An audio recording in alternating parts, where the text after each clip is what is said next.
What's up, guys? It's your boy Spidey Productions. Today, I'm here with my boy Savion, and we are here with Marvel Studios Shang-Chi spoiler review. So if you guys have not seen the movie, spoilers. Click off now. We'll probably talk about like our in-depth. We'll talk about how we felt about the movie first, so you can just hear what we heard, and then we'll talk about spoilers. So, what did you think of the movie? I loved it. Pretty much my answer. The movie was good. There was. Oh my! you gonna tell them? So unfortunately, me and Savion bought the tickets early this morning to go to the theater. Right. The ticket booth said that the times that we could go into the theater were 1:20, 1:50, 2 something. We wanted to go at 1:20, but we had to push it to 1:50 because I guess the tickets for 1:20 were all booked up. We went to the theater. We got there around. It was like 2-ish, 2:05. And when we got there, I looked at the top of like the board where they tell you the movie and they tell you like, you know, the time it started. Why did it say that it started at 1:05, not 1:50? So when we went to the movie, we missed 58 minutes and 9 seconds of the movie. That's the whole first act. That's literally the first act, probably second act. Yeah, like that's like a little quarter of the second act. And when we came in, they was already in the action scene. Right. Like we got to a point where they met the spoiler character. Right? The spoiler character. Yeah. So, I mean, well, everybody saw him at the red carpet at this point. Yeah. So yeah, we saw Trevor Slattery from Iron Man 3. We saw him. And that's when we were spoiled, and I was pissed off because I was like, bro, I can't believe I missed that much of the movie. So we watched literally from 9 minutes of the movie to this part where he's talking to Trevor to literally the end of the film. And that's our first experience. And we just came back and literally watched the first act we missed. So we had to watch it on bootleg. I'm definitely going to go to the theater again to watch it in full, but right now we have to do what we got to do. Bro. It was still a good movie though. Bro. I still loved it. Bro. The action, bro. Bro. So that's just our thoughts. Now we can get into spoilers. So, it's going to be difficult for us to really talk about it considering we had to watch half the movie and then watch half this. So it's kind of like it's going to be hard for us to really talk about it really, but I will say action sequences are top notch. Yeah. I like the action sequences. I love the character cameos. I loved seeing different things, different types of fighting. Because when it comes to Marvel, we're used to like superpowers thrown around. Yeah. Like we're used to like, you know, guys with superpowered abilities throwing things around. But I'll say the only close hand-to-hand combat we've gotten in Marvel was the Captain America trilogy. That's it. That and Black Panther. Yeah. Like those are the only movies that we really got like actual hand-to-hand combat. But with this movie was literally hand-to-hand combat. Grounded. Like I would say it started throwing superpowers around in a sense towards the end when he was using the ring. But it was still grounded. It was still hand-to-hand combat. It wasn't over dramatic like somebody going all the way up there. So yeah, it was still really good. I will say this was definitely one of the best hand-to-hand choreography action scenes I've seen from Marvel. I loved the Asian American representation. Again, yes. we loved Black Panther. We loved seeing the African American representation to its fullest. So it was interesting to see from a different take on a different culture. Yeah. And I loved it. Like I've watched some kung fu movies here and there. He's watched more than I have, so I can't really compare. But I would say this kind of reminds me a little bit of Ong Bak. If anybody's ever seen that, you showed us. If anybody's ever seen that movie, you are an absolute goat. Ong Bak was good. I'll say I liked the second one the most because I just loved the fight scene. Yeah, but the story in the first one was great. His dad was like, yeah, watch this. Yeah, I just randomly watched it one day and it was one of the best trilogies I had seen. So yeah, Ong Bak, that's what it really reminded me of. But yeah, the fight choreography was really good. I love the action sequences. I didn't see any points where I heard people's reviews where they said there were points when the CGI looked weird. I didn't see. I couldn't tell. Like, I guess some of the bus jumping scenes maybe, but like towards the end. They're saying towards the end, but I didn't feel that. I didn't see anything wrong towards the end. I would say the bus sequence had some iffy points that I noticed. But other than that, the final sequence, That was probably the best sequence of the movie. Like, that was the best part of the movie to me. But they had that sick armor. Now, I don't know if they said that the dragon was Fang Foom. It didn't look like him because Fang Foom was big and green. So that wasn't a big No, we'll just take it as the dragon since nobody said nothing. Yeah, so it's just a dragon. But yeah, I love the action sequences. I love the fight choreography. I love the utilization of the rings. Mandarin. I love the Mandarin. Yo, I'm sorry for any Iron Man fans out there because I love Iron Man. I watched Iron Man Armored Adventures. I watched the old Iron Man show. I feel like Mandarin should not be an Iron Man villain. I'm going to just say that. Mandarin is too OP to be an Iron Man. Like, I love Tony, but you would have got OP in seconds, literally, bro. Iron Man is a dude in a suit who is a genius. How is he supposed to fight mystical, magical rings? That is not what he... It just doesn't make sense to me. So, whether this is an unpopular opinion, I think Iron Man 3 did a pretty decent job by not making him fight the Mandarin. Like, making him fight, because the extremist people are actually his villains. So yeah, I just felt like seeing the Mandarin in this movie compared to seeing him, if we would have saw him in Iron Man 3, I don't know if I would have been able to.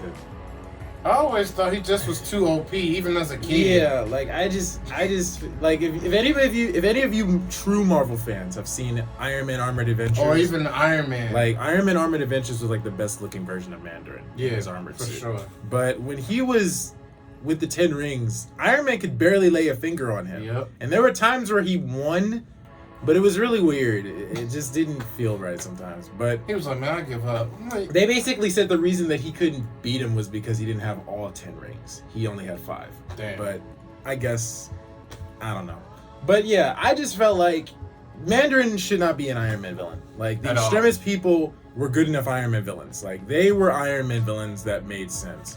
Mandarin, I feel like, wouldn't have made sense. Like, I just can't see it. So, that's personally my opinion on that. But I love the fight sequences. Like, seeing Shang-Chi, again, I know nothing about Shang-Chi, so I went into this movie completely blind. Like, I had heard of the character before, because there was a comic where Spider-Man lost his spider sense and had to get trained by Shang-Chi how to fight. So that's the only reason I know of him.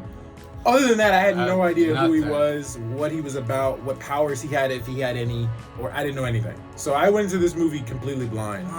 And from what I can say, is that he does not have any actual superpowers. Right. He's just a good kung fu fighter. Right. The 10 rings is what's going to give him actual powers, though. So, at least in this version. Yeah. So, yeah, personally, I love this. Like, this was a really good story. It was a really good take. Love to see all the concepts, the characters, the different set designs, the creatures we saw. It was awesome. The piece of chicken with mashed potatoes, you know. Now, where's my guy at? So, obviously this is not what he looks like in the movie, but we got to see my guy, Emil Blonsky, Abomination. We have not seen him since 2000. It's the Abomination! We've not seen him since 2008. Oh my lord. And in Agents of S.H.I.E.L.D., they referenced him once. They said that he was in an ICE prison. And since we had to rewatch the whole film, apparently Wong is taking him out of his cell I don't even want to think to train in an underground fight club, which I don't understand why that makes sense, but okay. Because if we're being honest, Bruce doesn't know. He knows he's not dead. He knows that. But he doesn't know where he is, I assume. So why is Wong training Abomination? Like, we know Abomination is confirmed to be in the She-Hulk show. Exactly. So you're telling me that Wong is training Abomination how to fight? To beat Hulk? I'm starting to think Wong. Who at the end of the post-credit scene was talking to Bruce? Right. Please tell me how that makes sense. But like, it was cool to see his new design though. I love the way he looks now compared to how he did back in the day. He looks more. I like how he just evolved over time. Yeah, like I assume it was just because of the gamma radiation. Because in the movie, I had to rewatch the movie. The movie was that he took a version of the super soldier serum, mixed like twice. Mixed with the gamma radiation from Bruce's DNA. So that makes him technically twice as strong as Hulk. Yeah. Or at least or more naturally. Like, unless Hulk is angrier, naturally he's stronger. Abomination. So it was interesting to see that I guess the formulas mixed together evolved him in a sense to make him look more like his comic book character, which I appreciate.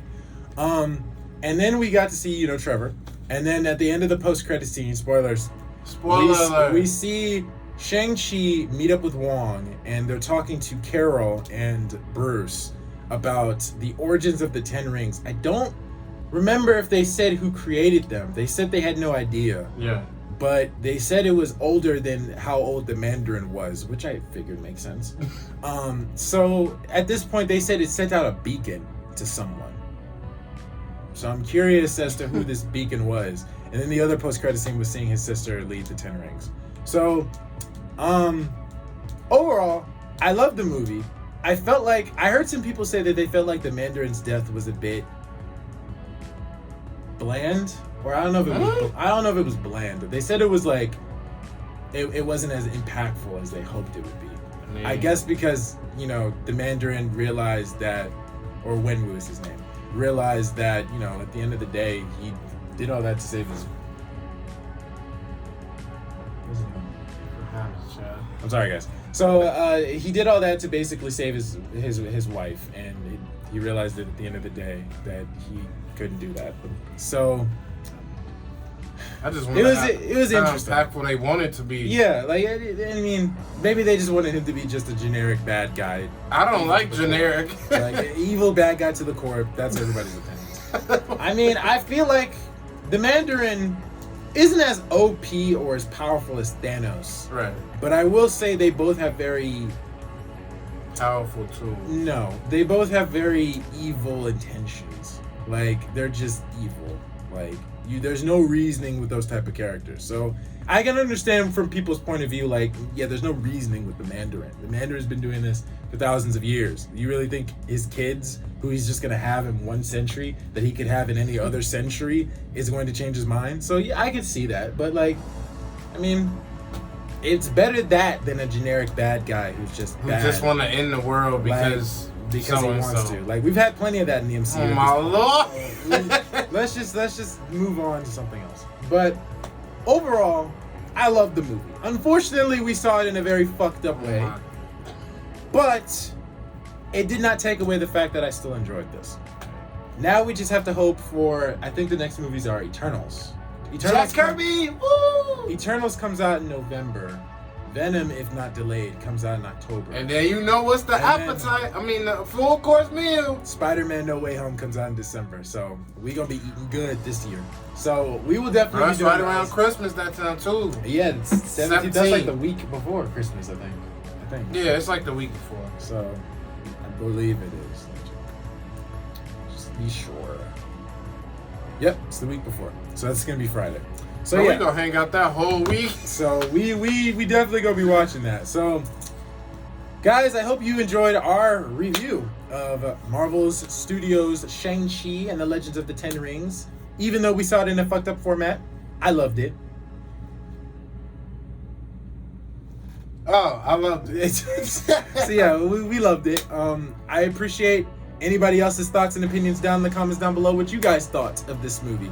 Did you like it? Did you hate it? Were there things about it you loved? Were there things about it you didn't like? I'm curious to hear the And do you like generic villains? Because I don't. So, hit that like button on this video. Give us some support here on the channel. Subscribe to be part of the community and hit bell notifications so you guys know when I shall post next for the next video, reaction, movie reaction, whatever the case may be. And we shall see you guys in the next video. Peace out.